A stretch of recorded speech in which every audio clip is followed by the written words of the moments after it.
I'm 27 years old and Mhm. quit my job. Yep. Problem is I have no clue what I want to do now. Sure. How do I break out of this rut?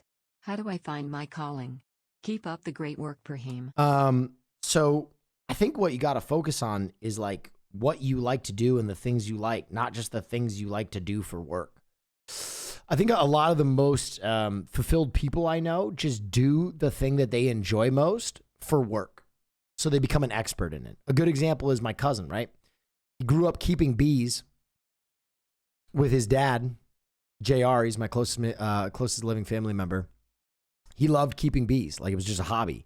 So he learned everything about bees. He learned everything about bottling, about processing, about branding, Then he went to work making green roofs for hospitals, right? He did sustainable architecture and he fucking hated it.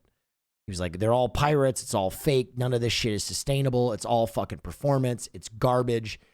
And I remember one day he called me very drunk from the LAX airport. And he was like, I fucking hate my job, bro. This is fucking bullshit. And I was like, you should quit, man. And he's like, I just don't know what I would do. And then he started taking the honey thing more seriously. And I remember I went out to Flint, Michigan, and I helped him fucking scrub containers that he had bought secondhand and help him with his like bottling. And we bottled like 200 things by hand. And he eventually got stocked by like Kroger. Not Flint, sorry, Kent City, Michigan. Not Flint, Michigan, Kent City. After he got stocked at Kroger, he started to build out, and now he's like one of the bigger honey brands in the United States, Michigan City Bee Co. And he's like the happiest dude I know. He's like so fucking juiced on his life. So literally just find what your passion is. You know, I watched a video on some dude who loved mushrooms, and he became, you know, the mushroom messiah, and he does a really good job, you know, growing shrooms, and now he's got $1 million business doing that. So whatever it is that like makes you happy, there's probably an avenue to make money in it as long as you become an expert in it. So, I mean, I think the first step, and this is probably true for a lot of the young people in this chat right now, particularly people that, you know, maybe spend a little too much time on Twitch, is we don't even know what makes us happy. It's crazy. I had to take a long time in my own life to be like, God damn, what makes me happy? Like, I know what I do on a daily basis, but what, like, if money was no object, if I was going to go out there and, you know, make my life something that I'm proud of, what is that thing that I'm doing? And I think part of that is we spend so much time like sedating ourselves, right?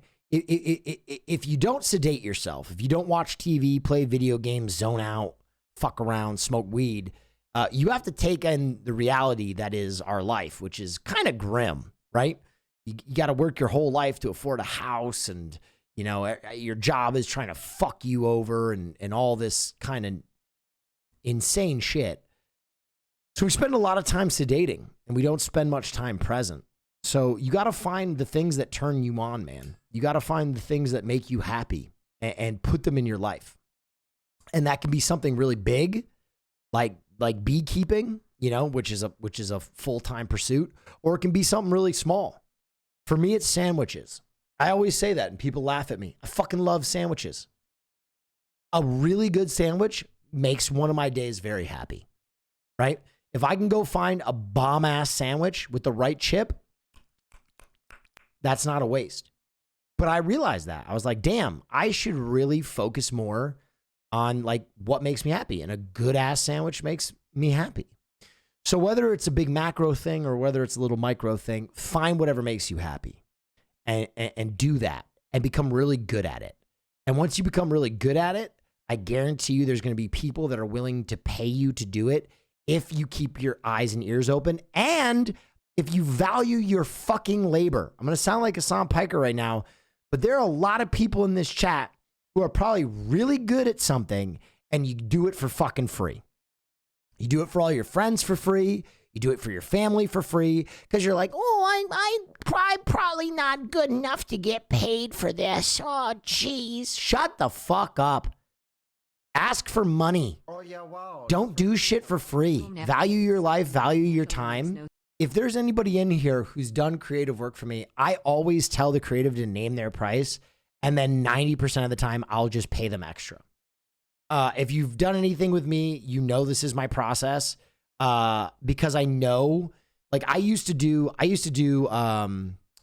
Photoshop and stuff for one of my early jobs, and I knew that it was fucking bullshit, right? I knew it was fucking dog shit, and people would ask me for endless iterations. They would try and get you to do extra edits for free. It's just the way shit goes. So when I had that under my belt, whenever I contract someone, listen, artists, you don't charge enough.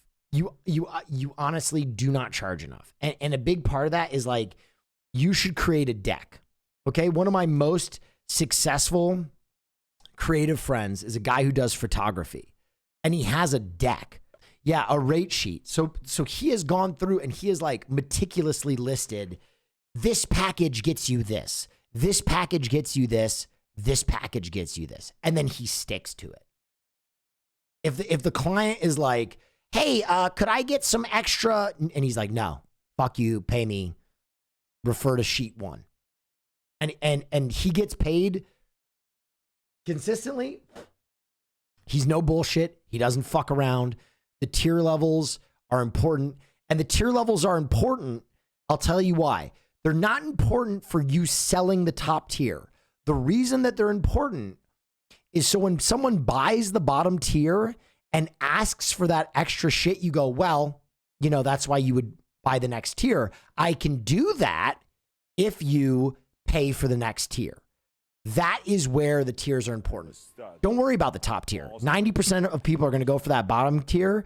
But when they ask for that shit that's in the other tiers, you can point and go, oh yeah. How does one begin to forgive themselves? Oof, Jesus Christ. What are you forgiving yourself for? Being born? I know that. I know like the inherent hate, right? Just the baseline loathing. I had to deal with that for a long time. And listen, that's not me being rude or an indictment. I think there are a lot of people who suffer from that kind of like baseline, almost like survivor's guilt, where it's like, oh, I don't know. That's tough. That's really tough. Forgive yourself for anything. Ooh. I always feel like people are their own harshest critics. Obviously you are. If your question is just how do I forgive myself for anything, that's so broad, right? That can be like anything from, you know, cheating on a loved one to accidentally sitting on a bag of chips and ruining it and crunching all the Lays before someone gets one. Like, I don't know if you're carrying guilt from destroying a bag of $2 potato chips for the rest of your life, but, it's such that the way that you worded that makes me really worried that you have a lot of inherent self-loathing there. And I'm going to be honest. The first thing I would say is don't ask some fucking douchebag on the internet. That's a really heavy question. And, you know, motivation I can do. I can help you get motivated. Making you love yourself, I can't do that. There's no magic sequence of words that I'm going to give you that's going to fucking alleviate your pain, right? And if I told you I could, I'd be a snake oil salesman. I'd be some fucking, you know, preacher in a tent out somewhere, you know, sweating it out. Oh, Lord, emancipate this boy from his demons. Lay hands on him. And that's not what I do. What I would say, brother, is, you know, always go about seeing professional help first. There are some really, really brilliant people that work all day and night to try and figure out the human psyche, and they have some important things to say.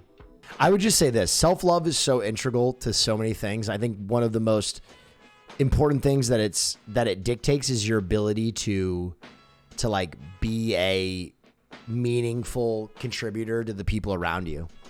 If you don't love yourself, you can become a drag.